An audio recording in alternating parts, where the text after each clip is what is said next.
Edu power N में आप सभी का स्वागत है। आज हम लोग जानेंगे गंगा के किनारे बसे हुए प्रमुख शहर एवं प्रमुख स्थल के बारे में हम लोग पढ़ेंगे जानेंगे। और गंगा जो एक नदियों का सिस्टम है, तंत्र है, और यहाँ से प्रतियोगी परीक्षाओं में बहुत सारे प्रश्न पूछे जाते हैं। और पिछले 2 क्लासों में इससे संबंधित महत्वपूर्ण तथ्य की चर्चा हुई थी, हम लोग पढ़े थे। और आगे उसके आगे गंगा के किनारे प्रमुख जो शहर हैं और प्रमुख जो स्थल हैं उन सब पर आज हम लोग चर्चा करेंगे और जानेंगे कि गंगा के किनारे कौन कौन सी प्रमुख शहर बसे हुए हैं और जिसका औद्योगिक महत्व है और ऐतिहासिक दृष्टिकोण से वो शहर काफ़ी महत्वपूर्ण हैं। तो इन्हीं सबों की चर्चा आज हम लोग करेंगे। तो सबसे पहले देखते हैं कि गंगा का उद्गम स्थल, गंगा जो है बनती है देवप्रयाग से। गंगा कहाँ से? जब अलकनंदा और भागीरथी नदी जब मिल जाती है देवप्रयाग में, तो यहाँ पे क्या हो जाता है, देवप्रयाग में से आगे जब बढ़ती है तो गंगा बन जाती है। तो अब हम लोग देखेंगे कि गंगा जो यहाँ से बनती है देवप्रयाग से और वो बंगाल की खाड़ी में जाकर गिरती है। तो उससे पहले थोड़ा सा हम लोग चर्चा करेंगे कि उत्तर काशी से जो भागीरथी नदी आती है और देवप्रयाग में मिलती है और यहाँ पे क्या होता है, इसके आगे गंगा हो जाती है। तो उससे पहले जहाँ गंगा बनती है देवप्रयाग से पहले एक ऋषिकेश नामक जगह है जो हिंदू का प्रसिद्ध तीर्थ स्थल है और बहुत सारे श्रद्धालु ऋषिकेश जाते हैं। और यह जो है उत्तराखंड में ही है।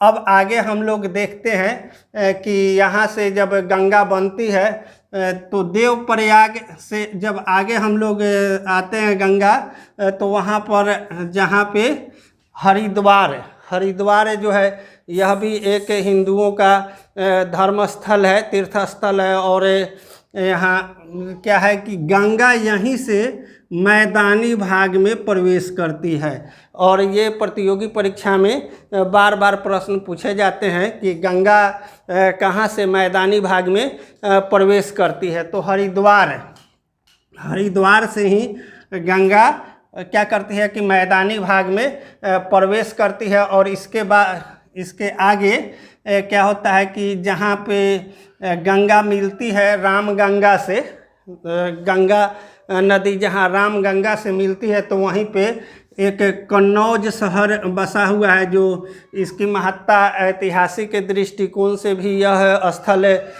काफ़ी चर्चा में रहा है। और यहाँ की भूमि काफ़ी उपजाऊ होती है। और कन्नौज जो हम लोग देखे हैं कि प्राचीन का मध्यकालीन इतिहास में जो एक प्रमुख केंद्र रहा था और इसके लिए बहुत सारे राजाओं में युद्ध होता है कन्नौज के स्थल के लिए। तो ये भी काफ़ी प्रसिद्ध है शहर है कन्नौज, जो रामगंगा जहाँ पे गंगा से मिलती है वहीं पे ये कन्नौज शहर बसा हुआ है। हम लोग जानते हैं कि गंगा भारत की सबसे लंबी नदी है और इसकी लंबाई 2525 किलोमीटर है। और यह नदी इसके आगे जब रामगंगा कन्नौज शहर से आगे जब बढ़ते हैं तो देखते हैं कि गोमती नदी क्या होती है, गंगा में आके मिलती है। गोमती नदी मिलती है तो यहाँ पे 2 प्रसिद्ध शहर उत्तर प्रदेश के हैं। गोमती मिलती है तो यहाँ गोमती के किनारे ही लखनऊ शहर बसा हुआ है, जिसको हम लोग नवाबों का शहर कहते हैं। नवाबों का शहर कौन है? लखनऊ है। और इसका भी प्राचीन काल में मध्यकालीन भारत में इसकी चर्चाएं काफ़ी हुई है। और आगे चलते हैं, देखते हैं गोमती के नदी के किनारे ही जौनपुर है। जौनपुर जो ये एक स्थल है, शहर है। यहाँ पर कपड़ों में नक्काशी करने के लिए यह काफ़ी फेमस है। और यहाँ बहुत सारे उद्योग हैं जो यहाँ पे चलाए जाते हैं। अब आगे आते हैं, ये गोमती के नदी के किनारे बसे हुए हैं। अब गंगा के किनारे देखते हैं कि एक और प्रसिद्ध स्थल है जो उत्तर प्रदेश में ही है, और जो प्रसिद्ध स्थल है वो है कानपुर। कानपुर जो है जहाँ पे गोमती नदी मिलती है, और ये प्रयागराज के पहले यानी कि इलाहाबाद के पहले क्या है, कानपुर में ये नदियाँ मिलती है। और ये कानपुर में नदी जो मिलती है, कानपुर शहर बसा हुआ है यहाँ पे। और यह जो कानपुर है क्या है, चर्म उद्योग के लिए, चर्म उद्योग के लिए ये प्रसिद्ध है। यहाँ पे बहुत सारे उद्योग हैं जो चमड़ा से संबंधित हैं, और चर्म उद्योग के लिए ये क्या है, काफ़ी प्रसिद्ध हैं। अब आगे हम लोग देखते हैं कि प्रयागराज इलाहाबाद काफ़ी प्रसिद्ध स्थल है। यहाँ से भारत के जो टाइम है वो निर्धारित यहीं से होते हैं, इलाहाबाद से ही होते हैं। और यहाँ पे यमुना आके प्रयागराज में क्या करती है, यमुना आके मिलती है, और गंगा की सबसे बड़ी सहायक नदी यमुना ही है। और ये अपने साथ 4 नदियों को लेकर आती है, और ये 4 जो नदी हैं, चंबल, सिंध, बेतवा और केन, ये नदियां जो है क्या है, इंदौर से निकलती है। चंबल इंदौर से निकलती है, और बेतवा भोपाल से निकलती है, और केन जो नदी होती है कैमूर के पहाड़ी से निकलती है। तो इस तरह से ये यमुना के सहायक नदी हैं, और ये सभी नदियाँ प्रयागराज में आके क्या होती है, मिलती है। तो यह भी एक प्रसिद्ध शहर है, स्थल है। और यहाँ पे इलाहाबाद में जहाँ पर गंगा यमुना का जो मिलन स्थल है, प्रयाग है, वहाँ पे कुंभ मेला लगता है। वहाँ पे क्या है, कुंभ मेला लगता है, कुंभ का मेला लगता है जो विश्व प्रसिद्ध है। आगे हम लोग देखते हैं वाराणसी आगे जहाँ पे घाघरा नदी और ये प्रयागराज के बाद ये वाराणसी शहर बसा हुआ है। और यह भी प्राचीन काल से लेके और आधुनिक काल में भी काफ़ी फेमस हुआ है यह शहर। और वाराणसी जो है हिंदुओं का धर्मस्थल है, और यहाँ पे कपड़ों पर नक्काशी बहुत ही उच्च उत्कृष्ट कोटि के किए जाते हैं। काफ़ी अच्छा नक्काशी होता है। और यहाँ का फेमस है मलमल, या ये जो बनारसी साड़ी वगैरह होती है जो शादी में होता है, तो ये सब यहाँ पर बहुत सारे वस्त्र उद्योग हैं जहाँ पे नक्काशी किया जाता है। इसके लिए भी वाराणसी काफ़ी प्रसिद्ध है। अब हम लोग आगे देखते हैं कि गंगा आगे बढ़ती जाती है, क्योंकि ये भारत की सबसे लंबी नदी है। आगे आकर बिहार में गंगा जब प्रवेश करती है तो सोनपुर गंगा नदी के किनारे बसा हुआ है। और इसमें क्या है कि सोनपुर प्रसिद्ध इसलिए है कि यहाँ पर विश्व प्रसिद्ध पशु मेला लगता है, और ये बार बार प्रतियोगी परीक्षाओं में भी पूछे गए हैं। तो विश्व प्रसिद्ध पशु मेला सोनपुर में लगता है। यह सबसे बड़ा मेला होता है, लगभग यह 30 दिनों का मेला होता है।